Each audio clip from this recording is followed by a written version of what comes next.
Hey guys, this is Daniel. So this is primarily a video about that guy right there. It's the Calico Jack build. This is a Mercy Less Lethal Daniel's Kinetic Customs DK combo build here. Charles did the inside, I did the outside, and tweaked it just a touch. So it has a custom painted tank, then it also comes with a standard tank. It has sights from an air javelin. I'm pretty sure that's what those are from. I've got a lot of sights laying around, but those are the only ones I could get to co-witness with this riser. I've got a lot of different risers. I've got like this in 2 or 3 different heights, but this is as close as I could get, and it still was not going to work out with AR height sights. So I couldn't use mag poles or anything like that, or the factory ones for that matter. But the air javelin ones, and they're really cool looking actually. They're actually really cool looking. They're definitely not the quality of like a mag pole, but they're as good, if not better, than what the factory sights are. I would actually say they're probably better. But the aperture is definitely better. But anyway, I don't know if you can see or not, but look at the tolerance on that. See how that the hopper door comes up all the way into the rail. You can't get a lot of stuff to fit that close. A lot of stuff has to be, out, past it, just depending on how wide the base is and stuff. But that one is like it's made for it. I mean, look at that. It like curves exactly where the hopper curves up. It's crazy. So I really wanted to use that. It's just too perfect not to use it. And nothing else is going to really get me into that center plane. Like I talk about in another video, when you're doing high-end builds, you want to have to make it aesthetically pleasing, you have to kind of keep your optic in that on that same plane with your mag. It just makes it look a lot better. You don't realize it does till you look at a picture of one with and without it like that. So I really wanted to keep that, and the height was a problem, but those worked out, so it is a co-witness setup. You don't have to co-witness everything though. I mean, you can point and shoot down the hall with a home defense situation set up. I'm going to do one like this that's not going to have any open sights on it. It'll probably just have a red dot. But a duty rifle, I'm not going to have something that an EMP or a dead battery is the only thing that I can use to hit my target. I was talking in the comments the other day to someone. I'm either going to have a co-witnessed iron sight set up, like a flip-up iron sight that's a co-witness that I can flip up if the optic fails, or I'm going to have a 45 degree with either iron sights on a 45 degree plane or another optic on a 45, something one way or another. I do want to say, if you see that that's scuffed up and stuff, that's not the ASA I'm going to send with it. I typically don't even run it with the ASA, but that's just one I threw on there. I was actually checking the length, and see this one, no ASA, adjustable stock works perfect. That's the other part of the ASA, or the hybrid stock too, by the way, if anybody's wanting to see that. But that's for the remote hookup. But there you go. So, all right, so I'm gonna show you some video, a video of some shots. Like I said, this one's very, very consistent. It's very efficient, like very efficient. There's an older video where I was shooting it and I was getting over 30 joules after 30 shots. So, check that out. But this is the way God and Daniel Spencer intended it to be, with the 14-inch 683 barrel for Canada Riot balls. So yeah, I like it. So there you go. And yeah, and see like, okay, the plane here, see how wide that scope is, so it's forgiving. See, it still looks like it's in that plane, so it works out good on Seth's build. But if you had like that off of the plane, it would look really odd. So, but that actually works because you've still got the wideness. So boom, I like this build actually. All right.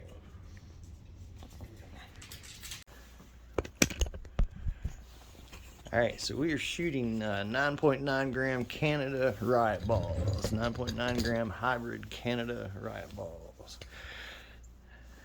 So remember, 300 feet per second with these is not the same as 300 feet per second with the Joule V2. 300 feet per second with these is considerably more power. Actually, I'll tell you how much more power. So 300 feet per second would, with a Joule V2, would be 33 joules, and 300 feet per second with a 9.9 gram Canada Riot ball would be 41 joules. So bear that in mind. I know, like, most of you guys understand all that, but you know, some people are watching going, well, how come that's not that many feet per second? But anyway, here we go.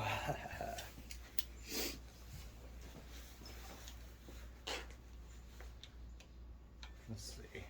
Actually, I put so yeah, let me say this real quick.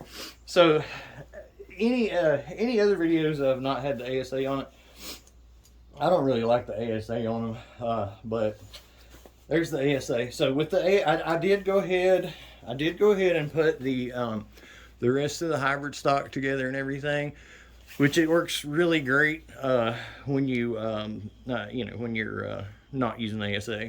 With the ASA, it doesn't latch anyway. So just a little tidbit of info. All right, here we go.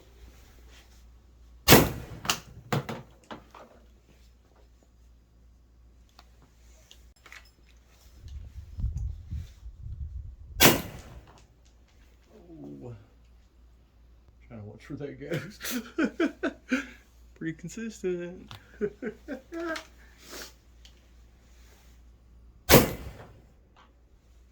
Ooh, even better.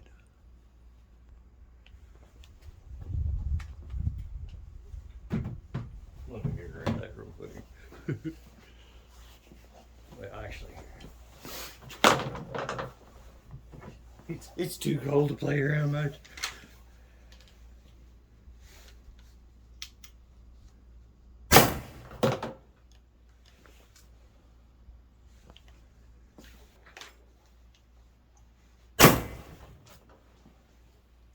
Look at that one go.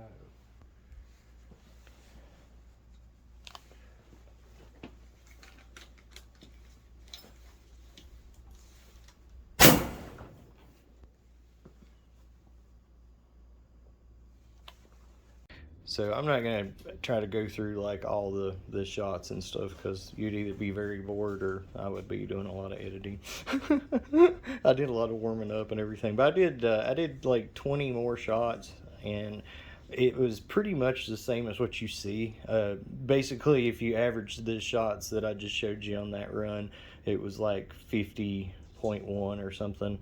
Out of everything I did, including those shots, I had 50.3 joules, 330 feet per second average. Now, here's what's interesting. I talk about this one being very consistent, and this is how consistent. So its best was 333 at 51.24 joules. So the doggone thing actually performed like within, I mean, that's a pretty tight tolerance. You have outliers and stuff. You have stuff that'll shoot, you know, if you're hitting consistently 250 feet per second, you're definitely going to have something hit 280 once in a while. For the best to only be 2.9 less, or 2.9 more than the average feet per second, that is an extremely consistent launcher. So kudos to Charles. That's Charles' work right there. The baby liked it. And speaking of aesthetically pleasing, that looks a little better, don't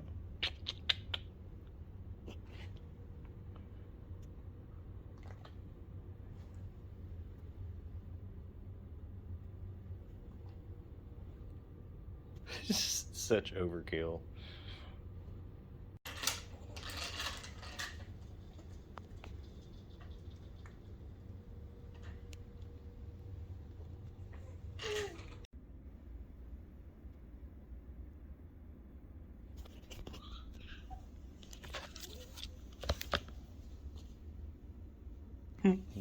Love it. Absolutely turning a couple of these into HPAs this weekend. What's that guy doing? I don't know what he's doing. It's getting bare up there. What's this guy doing? Oh, we need to talk.